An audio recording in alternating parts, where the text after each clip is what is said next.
हरे कृष्णा। सुने कार्तिक मास का 5वां अध्याय। कार्तिक मास के स्नान की विधि और नियम। राजा पृथु बोले, हे मुनिवर, आपने कार्तिक और माघ मास का महापर्व वर्णन किया है। अब आप स्नान की विधि और नियम सविस्तार कहिए, क्योंकि आप उद्यापन की विधि कहने में समर्थ हैं। नारद जी बोले, हे राजन, तुम भगवान विष्णु के अंश से उत्पन्न हुए हो। अब तुमसे कोई बात छिपी नहीं है, तथापि मैं नियमों का वर्णन करता हूँ। अश्विन मास में शुक्ल पक्ष की एकादशी से सावधान होकर कार्तिक के व्रतों को प्रारंभ करें। वह रात्रि रहे तब प्रतिदिन उठे और जल का पात्र लेकर ग्राम से बाहर उत्तर दिशा को जाए। दिन में सायंकाल जनेऊ को कान पर चढ़ाकर उत्तर को मुख करके भूमि पर तृण बिछावे और शीर को कपड़े से ढक ले। मुख को बंद करके थूकना और श्वास लेना बंद करके शौच करे। यदि रात्रि हो तो दक्षिण दिशा को मुख करके शौच करे। फिर 7 बार दोनों हाथों में मिट्टी लगाकर धोवे। यह नियम इस तरह गृहस्थी करे। ब्रह्मचारी को इससे दुगना, वानप्रस्थ को तिगुना और साधु सन्यासी को चौगुना शौच क्रिया करना उचित है।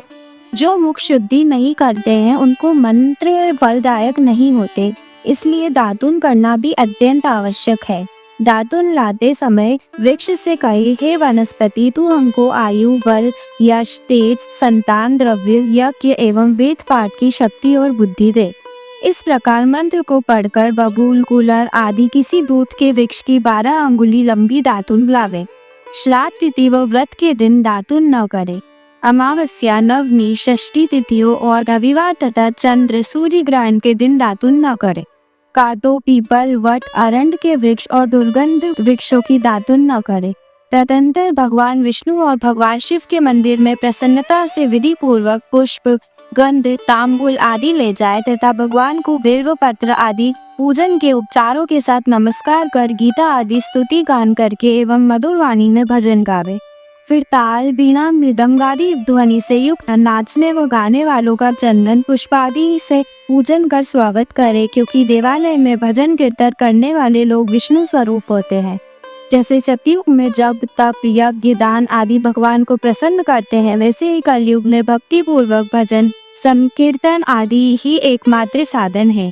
हे राजन, मैंने जब भगवान से पूछा कि आप कहाँ निवास करते हो, तब वे बोले, हे नारद, मैं वैकुंठ अथवा योगियों के हृदय में नहीं रहता हूँ। मेरा निवास तो भक्तों के कीर्तन आदि गान में है। गंध पुष्प आदि से जो मेरे भक्तों का पूजन करते हैं, उससे मैं इतना प्रसन्न होता हूँ जितना कि मैं अपने पूजन से नहीं होता।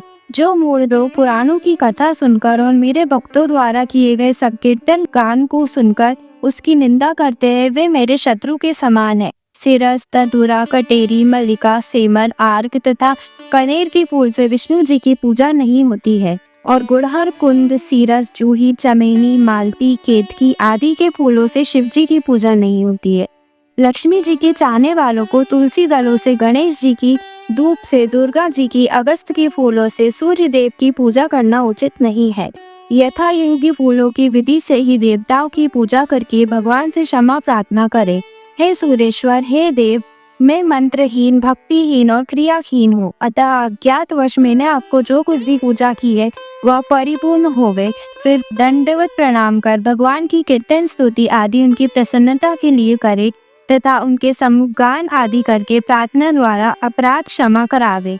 जो कार्तिक मास की आदि रात्रि में विधि पूर्वक भगवान विष्णु और भगवान शिव का पूजन करता है, वे अपने पूर्वजों सहित निष्पाप होकर वैकुंठ को चले जाता है।